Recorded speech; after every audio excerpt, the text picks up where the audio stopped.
Bon,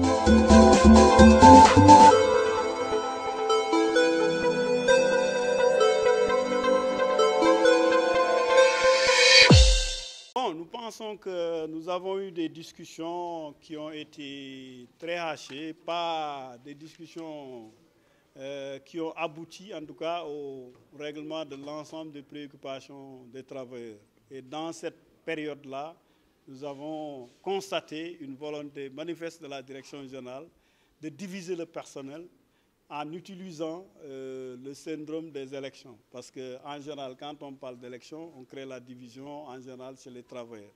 Donc aujourd'hui, au lieu de se concentrer sur l'essentiel des revendications des travailleurs, ils ont utilisé peut-être les divergences de points de vue sur un certain nombre d'aspects liés à l'organisation de l'élection du représentant des travailleurs, maintenant pour bloquer les négociations essentielles que nous avons posées sur la table. C'est ça que nous avons aujourd'hui, en présence des délégués du personnel, dénoncé à travers cette déclaration.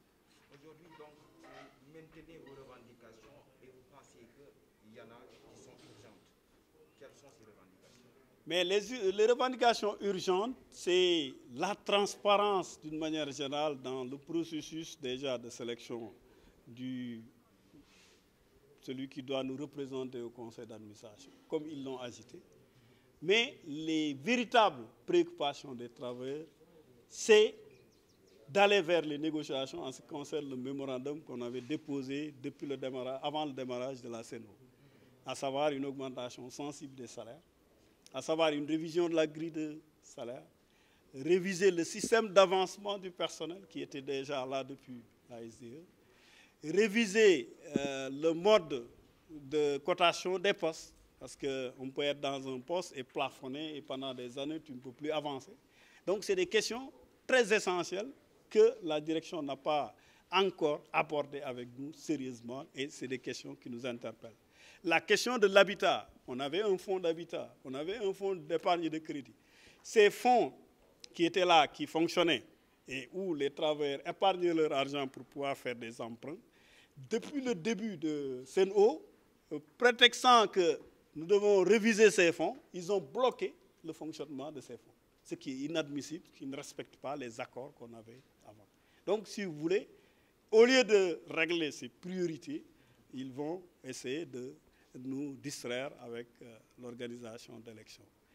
Et dans cette même veine, l'urgence à aller vers la capitalisation, cela veut dire acheter nos actions au niveau de CNO, est une priorité que nous avons soulevée depuis le début du démarrage de CNO.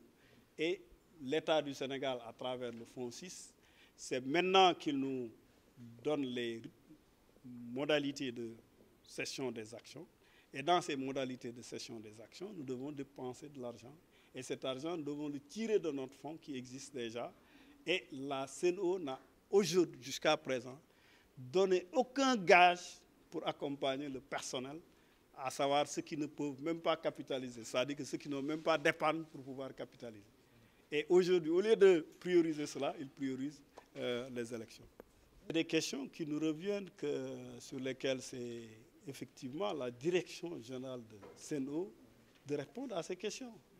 Aujourd'hui, sous le feu de la rampe, vous avez la possibilité de faire un reportage à la SD, d'aller interroger le directeur de la communication, d'aller interroger le directeur de l'exploitation pour qu'ils répondent, parce que c'est du devoir de la CNO à régler ces questions essentielles. Nous travailleurs, ce que nous pouvons faire sur le terrain, nous le faisons. À savoir, quand il y a une fuite, on la répare. Quand il y a des dysfonctionnements, nous les réparons. Maintenant, les surcroîts de moyens qui doivent exister ne dépendent pas des travailleurs. Ça dépend de l'État et de la direction générale de CNO. Pour le moment, c'est pourquoi on a soulevé la question du matériel d'exploitation. C'est pourquoi on a parlé de l'approvisionnement rapide quand il y a des travaux à faire. Et ces lenteurs-là, nous les constatons souvent avec la nouvelle direction. Ça, nous le dénonçons parce que c'est notre outil de travail. C'est ça qui permet aux travailleurs, quand sur le terrain, de pouvoir régler les problèmes. Et ça, vraiment, nous le dénonçons, nous l'avons dénoncé devant eux et nous continuerons à le dénoncer. Donc, Merci. Aujourd'hui, on parle de démarrage CNO qui s'est installé il n'y a même pas encore un an. Vous pensez que le délai est suffisant quand même pour s'imprégner à ces revendications-là dont vous soulevez?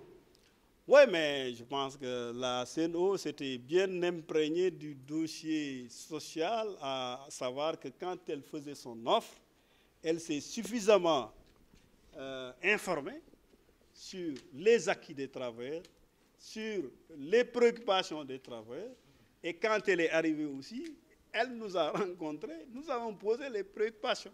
En signant le contrat d'affermage avec l'État du Sénégal lui a dit: voilà un mémorandum que les travailleurs ont posé sur la table. Nous avons discuté avec eux. Nous avons réglé les points qui nous concernent, à savoir la capitalisation et la représentation au Conseil. Mais tout ce qui reste, c'est à vous de le discuter et de trouver des solutions. Donc, nous pensons qu'à toute connaissance de cause, le débat était déjà posé avant qu'ils viennent. Et il est posé quand ils sont arrivés et ils avaient suffisamment d'informations pour se préparer à cela.